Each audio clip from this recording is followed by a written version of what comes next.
శేఖర్, ఇప్పుడు ఏదైతే మీడియా రంగం నుంచి ఇటు వచ్చారు, ఒక ఫైటర్ అంటే ఒక సేవ్ మెన్ అన్నటువంటి ఒక యాక్టివిస్ట్గా ఇక్కడ మీరు జంతర్ మంతర్లో ఉన్నారు. ముందు ముందు ఇలాంటి ఏదైతే మన ఒక జానీ మాస్టర్ అనుకోవచ్చు, ఒక రాజ్ తరుణ్ అనుకోవచ్చు, అనదర్ ఒక 32 మెంబర్స్ మనకు అక్కడ ఉన్నారు. ఎలాంటి ఒక ముందుకు ఎలా వెళ్ళాలనుకుంటున్నారు? అసలు యాక్చువల్గా అమ్మ నేను దీని నుంచి ఎప్పుడెప్పుడు బయటకు వద్దామా అని చెప్పి చాలా నుంచి చూస్తున్నాను. మీరు గమనిస్తే నా పాత ఇంటర్వ్యూస్లో చాలాసార్లు నేను చెప్పాను, ఒక్కరోజు ఢిల్లీలో గట్టిగా ఒక్క చప్పుడు చేస్తా, తర్వాత నా పని నేను చూసుకుంటా. ఎలాంటి చప్పుడు చేస్తా? ఇప్పుడు చేసిన చప్పుడే, ధమ్కి, వార్నింగ్. అందరూ ఏమనుకుంటారంటే, సార్ చెయ్యండి సార్, పురుష ఆయోగ్ కావాలి సార్, మెన్స్ కమిషన్ కావాలి సార్. ఇప్పుడు పూజకి లొంగని దేవుడు మొట్టికాయకి లొంగుతాడు.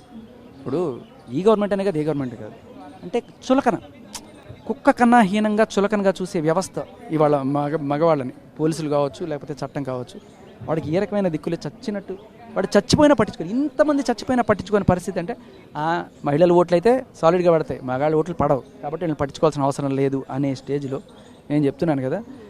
ఇప్పుడు ఈ ఓట్లు వేయాలన్నా కూడా 5 ఏళ్ళకి ఒకసారి, ఆ తర్వాత అప్పుడు నిన్ను కొనేస్తాడు, 5,000 10,000 ఇచ్చుకుంటారు. అంటే ఏ గవర్నమెంట్ అయినా, ఏ పార్టీ అయినా చేసేది ఇది అందరికీ ఓపెన్ సీక్రెట్, దాంట్లో పెద్ద దాపకం ఏం లేదు, ఎవరు దీంట్లో ఉత్తములు ఎవరు లేరు. బట్ ఎలా వచ్చినా నేను చెప్పిన ఐడియా ఏంటంటే, ఒకవేళ కనుక మీరు నేను ఒక హిందువుని, నేను ఒక భారతీయుడిని, నేను ఒక మగాడిని, అలాగే నాకు బతకాలని గర్వంగా ఉంటుంది. కానీ ఇవాళ ఒక మగాడిగా బతకాలన్నా నాకు ఒక కుక్కన్న హీనమైన స్థితి చూపిస్తారు.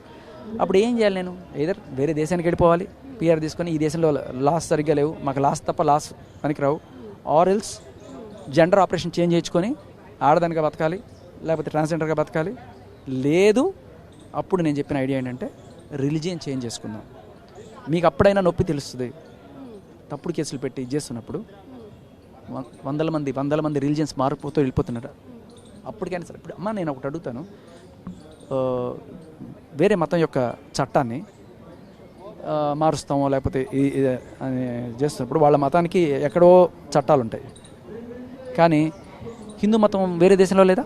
నేపాల్లో లేదా? కాంబోడియాలో లేదా? ఫిజీలో లేదా? మరి హిందువుల చట్టం అని చెప్పి నువ్వు ఎట్లా చేస్తావు? ఇండియన్ లా అని చేసుకో, హిందువులకి నువ్వు గుత్తాధిపత్యం ఎట్లా తీసుకుంటావు? ఇప్పుడు హిందువులు ఒకటే మ్యారేజ్ చేసుకోవాలి, ఇంకో మ్యారేజ్ చేసుకుంటే అది చట్ట ప్రకారం నేరం, మరి ఇంకో మతంలో చేసుకోవచ్చు కదా. నేను అనేది సెక్యూరిటీ వైజ్ మీరు చూసినప్పుడు, సపోజ్ ఇప్పుడు చాలామంది ఎక్స్టార్షన్ కోసం ఇది వాడుతున్నారు. ఒక మహిళ భర్తని పెళ్లి చేసుకుంది, మీరు చూస్తుంటారు బెంగళూరు కోర్టులో 7 మంది మీద 498 పెట్టింది. I hope you know that. లక్షలు వసూలు చేస్తుంది. అదే వేరే రిలీజియన్ అబ్బాయిని ఒకరిని చేసుకుంది అనుకోండి, సో వాడి ఆస్తి సపోజ్ ఒక ₹1,00,00,000 ఉందనుకోండి, వాడు నువ్వు నాకు 50 లక్షలు చేయాలి, హాఫ్ ఆఫ్ ద ప్రాపర్టీ ఇచ్చేయాలి అని చెప్పి అమ్మాయి చేస్తుంది అనుకున్నాం.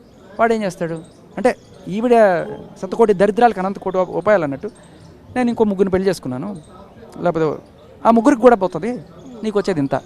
అట్లీస్ట్ దాంట్లో కొంత సేఫ్టీ అయితే ఉంది కదా. అదొకటే కాదు, నికానామా అని ఒకటి ఉంది. అసలు this has to be come